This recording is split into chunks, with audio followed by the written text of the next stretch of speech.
Namaste, welcome to In India's Interest. I'm your host, Priyanka Deo.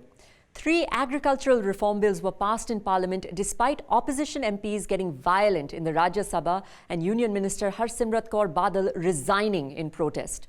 One of the objections raised by the opposition parties led by the Congress against the agricultural reforms is that they will undermine the Agricultural Produce Marketing Committees, or APMCs, commonly known as mandis. So, what do these farm bills do? Are they in farmers' interests? Are they in India's interest? What is the high-octane resistance all about? Let's now look at the facts. On September 20th, the Rajya Sabha passed the historic Farmers' Produce Trade and Commerce Promotion and Facilitation Bill and the Farmers' Empowerment and Protection Agreement on Price Assurance and Farm Services Bill. On September 22nd, the Essential Commodities Amendment Bill was also passed. These agricultural reforms act as a protection shield for farmers by ending the unfair and corrupt control of the local APMC. At present, farmers cannot just sell their stock and produce anywhere. Villages in India are divided in clusters, and every cluster has a single mandi that is approved by the government. The official term for this is Agricultural Produce Marketing Committee, or APMC. An APMC is a marketing board that is established by the state government. Farmers are required to take their crop to the APMC, link up with a licensed agent, pay a commission for this, and then finally sell their crop. A farmer cannot go anywhere else except for his or her APMC. APMCs are supposed to protect farmers from exploitation from large retailers and by making sure the farm to retail price does not reach exceedingly high levels. Now, this may sound all good, but the statistics don't indicate honesty.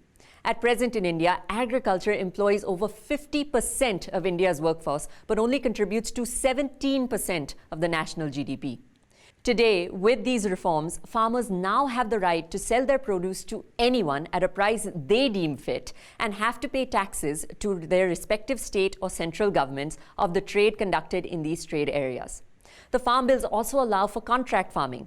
A farmer can enter into a contract with a price that is predetermined before crops are harvested. A farmer can create a contract with private players, aggregators, food processors, and exporters. This will allow farmers to lock in their harvest at a good price. Also with these reforms, a farmer now signs up to a nationwide platform, does not have to pay commission, does not have to deal with any middlemen, and can also directly transact anywhere in India.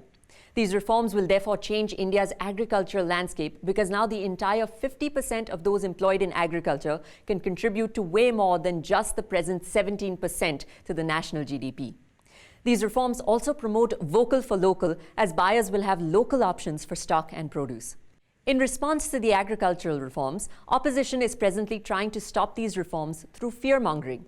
They're trying to say that private players will exploit farmers. Opposition is also claiming that farm bills say that the reforms will corporatize India's farm economy, which will leave farmers vulnerable to wealthy traders by removing the minimum support price, or MSP, which serves as a safety net for farmers. But this claim is incorrect. The reforms do not remove the MSP, nor do they remove public procurement or dismantle the existing APMC structure. The rights of APMCs and those associated with the APMC will not be encroached upon at all. But it is a known fact that in all of the decades of their existence, APMCs have not done any good for the farmer. It's also a well-known fact that APMCs have exploited farmers, especially the small and the marginalized ones. One of the reasons for this is because until now, APMCs enjoyed zero competition. Agents charged hefty commission fees, leaving very little for the farmer. The reforms free farmers from these exploitative agents and middlemen. The reforms also give farmers the freedom to sell produce either at an APMC or in trade areas that exist outside of the jurisdictions of the APMC. Along with opposition, states are protesting the reforms as well. This is because state APMC acts empower the respective state government to determine APMC jurisdictions. Over time, the APMCs have become authoritarian because they can declare the purchase, sale, storage, and processing of produce. In simple terms, states are protesting the reforms because they lose this authoritarian control that they have illegally had on agriculture. The reforms break the tight grip that states, through APMCs, have had on farmers. Now, the protests occurring on the streets because of these reforms, which by the way are occurring during COVID-19, an international health pandemic, show that opposition is not particularly concerned about farmers' safety and health.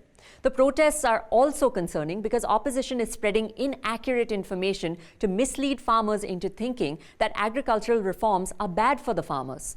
In response to this, Prime Minister Modi stated that opposition and political parties are lying to the farmers. He said, and I quote, "Before elections, they make big promises to farmers, put it in their manifestos, but they forget it after the elections. And when the same reforms which were there in the manifestos of those who had ruled the country for decades are brought by the NDA government, they are creating illusions about it." All of us constantly engage in discussions involving our personal freedoms because they are part of our fundamental rights. Article 19 of the Constitution of India describes the freedoms that we, the citizens of India, all enjoy and exercise the right to. These include the freedom of speech and expression, the freedom to assemble peacefully and without arms, the freedom to form associations and unions, the freedom to move freely throughout the territory of India, the freedom to reside and settle in any part of India, and the freedom to practice any profession or to carry on any occupation, trade, or business. In addition to these freedoms, recent reforms have paved the way for a common national free market that we also enjoy. But this free market, until these agricultural reforms, was not available to farmers. Isn't this unfair? How can this freedom be a benefit for everybody else but death for farmers? Now that these agricultural reforms are passed, farmers will become meaningful players in India's free market, which will allow farming in India to rapidly transform into a modern industry. Free markets and big corporations will also ramp up agricultural capability by introducing mass production, skilling, technology, and capital investment. The farming reforms are an incredibly progressive move in India's interest because they empower farmers in the truest sense.